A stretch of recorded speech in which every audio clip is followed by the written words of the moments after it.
శ్రీనివాస శుభాకాంక్షలు. పెచ్చల్లారగుంట్లో అతి భారీగా జరుపుకోవడం మనకెంతో ఆనందంగా ఉంది. మనకి పెద్దలు మన సర్పంచ్ గారు నారాయణ రెడ్డి గారు, మన తండ్రి రెడ్డిపల్లి మంజన్న గారు,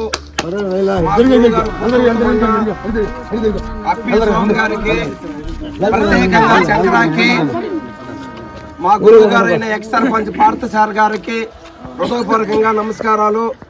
ఈరోజు పెచ్చల్లారగుంట్లో ఇంత భారీగా జగన్మోహన్ రెడ్డి సార్ది పుట్టినరోజు జరుపుకోవడము ఎంతో ఆనందము.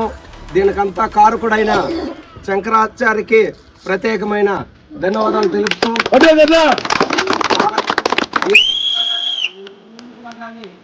పెచ్చల్లారగుంట్లో ఎప్పుడు లేని విధంగా ఈసారి జరుపుకోవడం చాలా సంతోషంగా ఉంది మిత్రులు.